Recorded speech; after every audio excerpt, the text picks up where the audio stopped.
बिस्मिल्लाह जी टिकटाक वाले संगियो भराओ बेलियो मित्रो सज्जणो मक्खण दियो पेड़ियो मलाई दियो ढूंढियो की हाल है तुहाडे सब दा।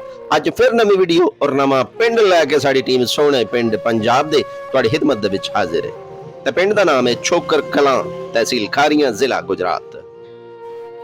इस पिंड दे अंदर भी साडे चाहण वाले और साडे फॉलोअर मौजूद ने जिन्हां दे इसरार दे उत्ते अज इन्हां दे पिंड दी वीडियो हाजिर है खिदमत है। अगर तुसी भी अपने पिंड दी वीडियो बनवाना चाहते हो तो साडे नाल राबता करो, इंशाअल्लाह असी तुहाडे पिंड भी हाजिरी जरूर देवांगे। टिकटॉक तो अलावा यूट्यूब और फेसबुक ते भी असी तुहाडा साथ दे रहे हैं। साडे यूट्यूब चैनल दा नाम है सोहणे पिंड पंजाब दे, तुसी अपने पिंड दी वीडियो उत्थों ही मुलाहिजा फरमा सकते हो। सूबा पंजाब दे शहर लाला मूसा तो एक लिंक रोड निकलदा है जिसनू गुलबर्ग रोड आख्या जांदा है और ये लिंक रोड जीटी रोड लाला मूसा नू गुजरात डिंगा रोड दे नाल लिंक करदा है। इसे लिंक रोड दे उत्ते एक पिंड वाकिया है जिसनू छोकर कलां नाम तो मुखातिब कीता जांदा है। याद रखना है खारियां जलालपुर जटा रोड दे उत्ते भी एक पिंड वाकिया है जिसनू छोकर खुर्द नाम तो पुकारिया जांदा है और जिसने छोकर कलां जाना है वो साडे नाल नाल रवो, अगे पीछे बिल्कुल नहीं होना। और ये वीडियो जिहड़ी तुसी मुलाहिजा फरमा रहे हो ये खसूसी तौर ते इस पिंड दे ओवरसीज दे वास्ते बनाई गई है।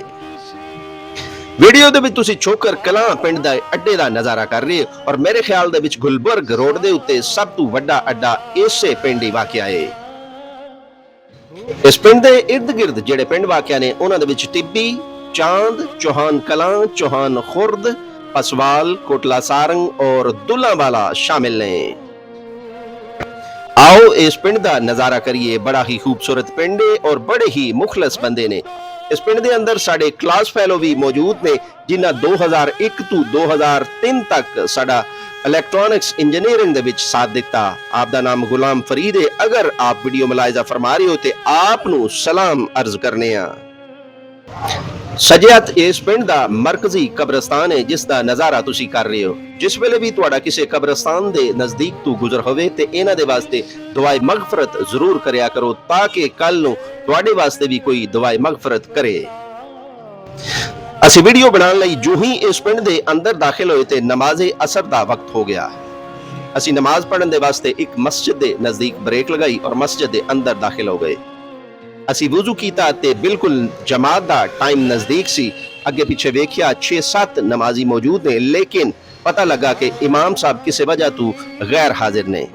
मैं उन्होंने कोलों पूछा कि जनाबे वाली हुण कौन जमात कराएगा।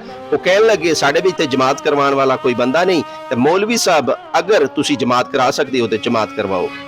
मैं क्या जमात करवाने दे विच ते कोई आर नहीं, लेकिन ये ना होवे कि मैं जिस तरीके दे नाल नमाज अदा करदा होवां तुसी उस तो मुख्तलिफ तरीके दे नाल नमाज अदा करदे होवो ते मैं जमात करवांदे होया जिस वेले सलाम फेरा ते पिछे कोई भी बंदा मौजूद ना होवे, खाली साफ पई होवे। और कहन लगे मौलवी साहब ये केड़ी गल कीती जे, तुसी भी मुसलमान हो ते असी भी मुसलमान हो, तुसी अगे होवो मुसल्ले ते बैठो ते जमात करवाओ। मैं जिस वक्त नमाज़े असर दी जमात करा चुकिया ते मैं पिछे सफ दी तरफ देखिया ते तमाम नमाजी अल्हम्दुलिल्लाह अपनी अपनी जगह ते मौजूद ने और साडे तमाम नमाजियां दा नमाज अदा करने दा तरीका भी एक दूसरे दे बिल्कुल सेम सी। बड़े ही प्यार और मोहब्बत देने वाले इस पिंड दे लोग ने। अल्लाह ताला इस सरजमीन नू आबाद और शाद रखे। साडे तमाम फॉलोअर्स साडे वास्ते काबिल इज्जत और काबिल एहतराम ने, लेकिन साडे कुछ फॉलोअर्स सानू कॉल करके या फिर मैसेज करके ते अजीबो गरीब काम आख देंदे ने। जैसा कि पिछले दिन सानू एक जगह तो कॉल आई कि जनाबे वाली साडी कुछ मदद करो, साडे ताया जान ने उन्हां दे नाल 10,000 सऊदी रियाल दा फ्रॉड होया है ते फलां पिंड दे अंदर उन्हां दा एजेंट मौजूद है ते तुसी उस एजेंट नू फड़न दे वास्ते साडी मदद करो। इसे तरह एक जगह तो सानू कॉल आई कि ए तस्वीर देखो ते फलां पिंड दे अंदर ए बंदा है, तुसी इहनू जाणदे हो, जे जाणदे हो ते सानू दसो। इसे तरह इंडोनेशिया तो सानू एक बीबी दी कॉल आई और वो कहन लगी कि जनाबे अली ए फलां पिंड दा बंदा है, ए ओदा नाम है, क्या तुसी इस बंदे तक पहुंच सकदे हो? इहने मेरे नाल 70,000 सऊदी रियाल दा फ्रॉड कीता है और मेरे नाल शादी करके ते नस गया है। तुसी साडे सिर मथे ते, लेकिन साडा ताल्लुक ना ही CIA दे नाल और ना ही FIA दे नाल है।